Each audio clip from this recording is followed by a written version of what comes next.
నమస్కారం. తీర్థయాత్ర కార్యక్రమానికి స్వాగతం. ఎందరో సిద్ధులు, ప్రధానంగా నవనాథ సిద్ధుల్లో ముగ్గురు ప్రధాన సిద్ధులు తపస్సు చేసిన ప్రాంతం జనగామ జిల్లా కొడవటూరు గ్రామ శివారులోని సిద్ధులగుట్ట.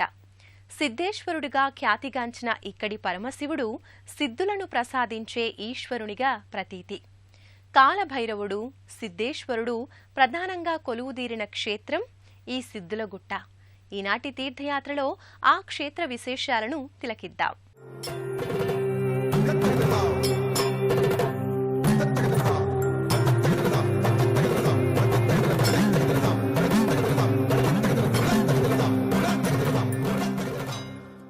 శ్రీ సిద్ధేశ్వర స్వామి ఆలయం ఎంతో పురాతనమైన ఆలయం.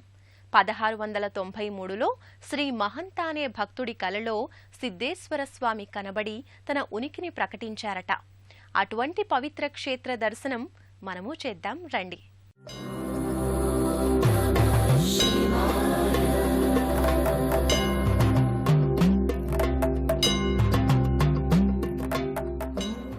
శివాయ గౌరీ వదనాబ్జ బృంద సూర్యాయ దక్షాధ్వరనాశకాయ శ్రీనీలకంఠాయ వృషధ్వజాయ తస్మై శికారాయ నమః శివాయ.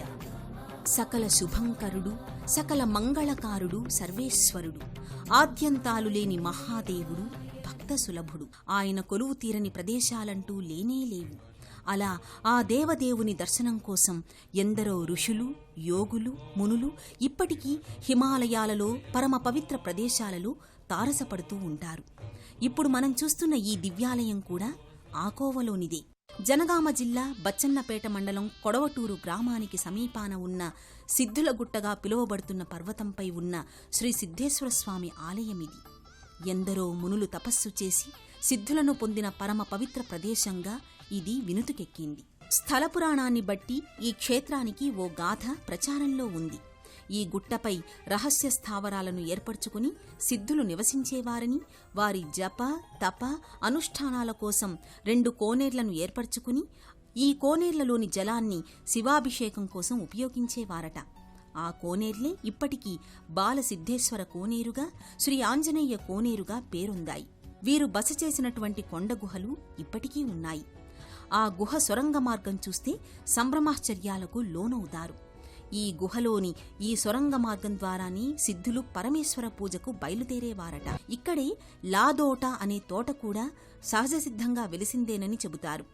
ఈ తోటలోని పండ్లను సేవించి భగవదర్పణం చేసేవారట సిద్ధులు. ఒకరోజు ఆ లాదోట యజమానికి ఎవరో పండ్లను అపహరిస్తున్నారని, ఆ పండ్ల చెట్లకు చెప్పులు కట్టారని, మరుసటి రోజు ఈ వింత చేష్టకు చలించిపోయిన సిద్ధులు ఆ పండ్ల చెట్లని బండరాళ్లు కమ్మని శపించారట. ఈ ఆలయం పైభాగంలో కనిపించే బండరాళ్లు సిద్ధుల శాపానికి గురైనవేనని చెబుతారు. 1693 భవనామ సంవత్సరంలో శ్రీ మహంతస్వామి అనే భక్తుడికి కలలో పరమేశ్వరుడు కనిపించి, నేను ఈ కొండ ప్రాంతంలో ఉన్నాను, నన్ను సేవించిన వారి కోర్కెలను నెరవేరుస్తాను అని చెప్పి అదృశ్యమయ్యాడట. మరుసటి రోజు మహంతస్వామి ఆ ప్రదేశానికి వెళ్లి వెతికి చూడగా కొబ్బరి బోండామంత లింగం కనపడిందట. స్వామి మహిమను తెలుసుకున్న శ్రీ మహంతస్వామి అనే భక్తుడు తన నివాసాన్ని ఈ కొండపైననే ఏర్పరచుకుని నిత్యం శ్రీ సిద్ధేశ్వర స్వామిని సేవిస్తూ ఉండేవాడట. స్వామిని దర్శించవచ్చే భక్తులకు స్వామి మహిమను తెలియచేస్తూ తన జన్మను సార్థకం చేసుకున్న భక్తుడిగా నిలిచిపోయాడని స్థలపురాణం చెబుతోంది. ఏడాదికేడాదికి చింతాకు పరిమాణంలో స్వామి పెరుగుతూ నేడు మనం చూస్తున్న ఆకారాన్ని పొందాడు. ఆకుపచ్చని చెట్ల పలకరింతల మధ్య ప్రకృతి సౌందర్య నేపథ్యంగా విలక్షణ శైవ సన్నిధిగా ఈ సిద్ధేశ్వరాలయం భక్తులను విశేషంగా ఆకట్టుకుంటోంది. అల్లంత దూరం నుంచే 3 అంతస్తుల రాజగోపురం భక్తులకు సాదర స్వాగతం పలుకుతున్నట్లుగా ఉంటుంది. ఈ రాజగోపుర మార్గం నుండి ప్రధానాలయానికి మెట్ల వరుస ఉంది. ఈ మెట్ల వరుసన పైకి చేరుకున్న భక్తులకు ప్రధాన ప్రవేశద్వారం పైభాగంలో శ్రీ పార్వతీ పరమేశ్వరుల మూర్తి రూపాలు కొలువుతీరి ఉంటాయి. ప్రధానాలయ ప్రాంగణానికి చేరుకున్న భక్తులకు ఆధ్యాత్మిక వాతావరణం ఈ లోగిలిలో అడుగడుగునా ఉట్టిపడుతుంటుంది. చలువరాతితో తీర్చిదిద్దిన నేల, మిసిమి చెందిన పాలవలే శోభిల్లే స్తంభాకృతులు భక్తులను ముచ్చటగొలుపుతాయి. పంచభూతాలను తన స్వాధీనంలో ఉంచుకున్న పరమశివుడు ఎందరో ఆత్మతత్వ పరిశోధకులకు అనుగ్రహాన్ని కలిగిస్తున్నారు. ఆ సిద్ధేశ్వరుడు ఈ ఆలయ గర్భాలయంలో భక్తులచే పూజలందుకుంటున్నారు. ఆ స్వామికి చేసేటువంటి అర్చనాది క్రతువులను తిలకిద్దాం. ఒక పర్వతాన్ని తొలచి దేవాలయాన్ని మలిచినట్లుగా కనిపిస్తున్న ఈ పుణ్య ప్రదేశం ఒకనాటి సిద్ధుల తపోస్థలి, నేడు భక్తుల కోర్కెలు తీర్చే తీర్థస్థలి. వందలాది మందితో ఎప్పుడూ రద్దీగా కనబడే ఈ ఆలయంలో పరమేశ్వరుడు శ్రీ సిద్ధేశ్వర స్వామిగా కొలువై ఉన్నాడు. గర్భాలయంలో పరమేశ్వరుడు లింగాకృతిలో తేజరిల్లుతాడు. సంపూర్ణ అలంకారంతో తేజరిల్లే సిద్ధేశ్వరుణ్ణి వీక్షించడానికి 2 కనులు చాలవంటే అతిశయోక్తి కాదు. కర్పూరకాంతి ధవళాయ జటాధరాయ దారిద్ర్య దుఃఖ దహనాయ నమః శివాయ, దారిద్ర్య దుఃఖ దహనాయ నమః శివాయ, గౌరీ ప్రియాయ రజనీశ కళాధరాయ. క్రొత్తగా పెళ్లి చేసుకున్న జంటలు ప్రత్యేకంగా స్వామివారి ఆశీర్వాదానికి ఇక్కడికి వస్తారు. స్వామివారికి వెనుక భాగంలో సప్తమాతృకలు వరుసగా కొలువుతీరి కనిపిస్తారు. ఏ క్షేత్రంలోనైనా ప్రధాన స్వామితో పాటు క్షేత్ర పాలకుడు, నవగ్రహ దేవతలు తదితర స్వాముల అర్చన ఎంతో విధిగా జరుగుతుంది. అదే రీతిలో సిద్ధులగుట్టలోని ఉపాలయ మూర్తులను దర్శిద్దాం. సిద్ధులగుట్ట పర్వతంపై ప్రధానాకర్షణగా భారీ నిలువెత్తు ఆంజనేయస్వామి విగ్రహం నెలకొని ఉంటుంది. ఒక చేత్తో గదను ధరించి మరో చేతితో అభయాన్నిస్తున్న మూర్తిగా గోచరమవుతాడు ఆంజనేయస్వామి. శరణు శరణు రామదూత, శరణు శరణు వాత జాత, శరణు శరణు రామదూత, శరణు శరణు వాత జాత.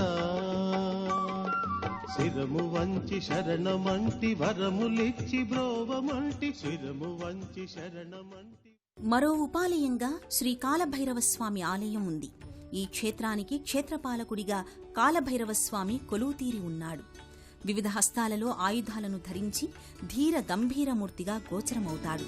ప్రధానాలయ ప్రవేశద్వారానికి ప్రక్కగా శ్రీ పంచముఖ హనుమాన్ మందిరానికి సమీపాన శివాలయం ఉంది. చూడడానికి ఈ ఆలయ పైకప్పు శివలింగాకృతిని పోలి ఉంటుంది. గర్భాలయంలో వరుసగా శ్రీ సంతోషీమాత, గణపతి, శ్రీ పరమేశ్వరలింగం, శ్రీ సుబ్రహ్మణ్యస్వామి తదితర దేవతామూర్తుల విగ్రహాలు కొలువుతీరి ఉంటాయి. ఈ ఆలయ పరిసరాలలోనే శ్రీ విఘ్నేశ్వరస్వామి మందిరముంది. ఎవరు ఏ దేవతను ఆరాధించినా తొలి పూజ అందుకునే దైవం గణపతి, సకల గణాలకు అధిపతి. ఏదైనా ఒక పుణ్యకార్యం తలపెట్టినప్పుడు ఎన్నో అవాంతరాలు ఎదురవుతూ ఉంటాయి. ఈ స్వామి అనుగ్రహాన్ని పొందడం ద్వారా ఎటువంటి విఘ్నాలైనా తొలగిపోతాయనడంలో ఎటువంటి సందేహం లేదు. చతుర్బాహువులతో వివిధ ఆయుధాలను ధరించి భక్తులను కటాక్షిస్తూ ఉంటాడు గజాననుడు. ఈ ఆలయ పరిసరాలలోని భారీ గుహలను కూడా చూడవచ్చు. ఇరుకుగా బండరాయిపై బండరాయి అమర్చినట్లుగా ఉంటాయి. వీటిని సొరంగ మార్గం అని కూడా అంటారు. ఈ సొరంగ మార్గాల గుండా సిద్ధులు ఎవరికీ కనబడకుండా పూజా కార్యక్రమాలు కావించుకుని తిరిగి ఈ సొరంగ మార్గం గుండానే యథాస్థానానికి వచ్చేవారట. సబ్కా మాలిక్ ఏక్ హే అంటూ పరమాత్మ సర్వాంతర్యామి తత్వాన్ని చాటి చెప్పిన సద్గురువు శ్రీ షిరిడి సాయినాథుడు. అందుకే ఆ స్వామి సాక్షాత్తు భగవద్రూపంలో కొలువుదీరారు. ఈ క్షేత్రంలో ఆ స్వామి సన్నిధిని దర్శించి సాయినాథుని కృపను, ఆశీస్సులను పొందుదాం. భగవంతుడు ఒక్కడేనని, ఏ మతస్థులైనా ఎవరు ఏ దేవుణ్ణి పూజించినా ఆ అఖిలాండ కోటి బ్రహ్మాండ నాయకునికి చెందుతుందని ప్రవచించిన యోగిరాజు సాయినాథుడు. ఆయన ప్రవచించిన సూత్రాలు మంత్రాలై మిన్నంటాయి. ఎక్కడ చూసినా సాయి సంకీర్తన, సాయి మందిరాలతో కళకళలాడుతూ ఉంటుంది. శ్రద్ధ, సహనం వలనే మనిషి జీవన్ముక్తుడవుతాడని సబ్కా మాలిక్ ఏక్ హే అని ప్రవచించాడు. ఆయనకు అడుగడుగునా మందిరాలున్నాయి. అలా వెలసిన మందిరమే శ్రీ సాయినాథుడి కోవెల. ఇక్కడ పాలరాతి మూర్తి రూపంతో ఉన్న ఆ బాబా తన దరికి వచ్చే భక్తులను అక్కున చేర్చుకుని ఆపదలను తొలగిస్తూ ఉంటాడు. అటువంటి దివ్య పురుషుడికి ఆరతి అర్చనలు చేసి తమ భక్తిని చాటుకుంటారు భక్తులు. ఇక్కడే సమీపంలో ఉన్న నవగ్రహ మందిరానికి వెళ్లి నవగ్రహ దోష నివారణార్థం శనికి తైలాభిషేకం చేసి నవగ్రహ ప్రదక్షిణలు చేస్తారు భక్తులు. భగవంతుని ఆలయాలు, క్షేత్రాలు ఎందుకు కొండలపై, గుట్టలపై వెలుస్తాయి అన్నది ఓ ప్రత్యేక అంశం. ఇక్కడి సిద్ధులగుట్టలోని గుండం ఉన్న తీర్థంలో పవిత్ర స్నానమాచరించి పరమశివుని అర్చించే పవిత్ర క్షేత్రం. ఆ క్షేత్ర అందాలు తిలకిద్దాం. ఆంజనేయుడు శ్రీరామ భక్తుడు, మహాబుద్ధిబల సంపన్నశాలి. అలాంటి అంజనీపుత్రుడు పంచముఖ హనుమంతుడిగా ఈ కోవెలలో కొలువుతీరి ఉన్నాడు. గర్భాలయంలో పంచముఖాలతో సింధూరాన్ని ఆపాదమస్తకం ధరించి కనబడతాడు. హనుమ జయంతి వేడుకలు అంగరంగ వైభవంగా ఈ సన్నిధిలో జరుగుతాయి. క్షుద్రశక్తుల వలన పీడితులైన వారు ఇక్కడ విధిగా 41 రోజులు గాని 3 మండలాలు గాని స్వామిని నియమనిష్టలతో సేవిస్తే దుష్టశక్తుల బారి నుండి ఉపశమనం పొందుతారు.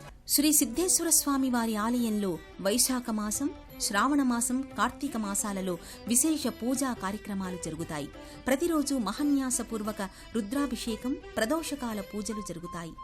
శివరాత్రి రోజున శివపార్వతుల కళ్యాణం, పంచామృత సహస్ర రుద్రాభిషేకం, 1,00,000 బిల్వార్చన, అగ్నిగుండ కార్యక్రమాలు జరుగుతాయి.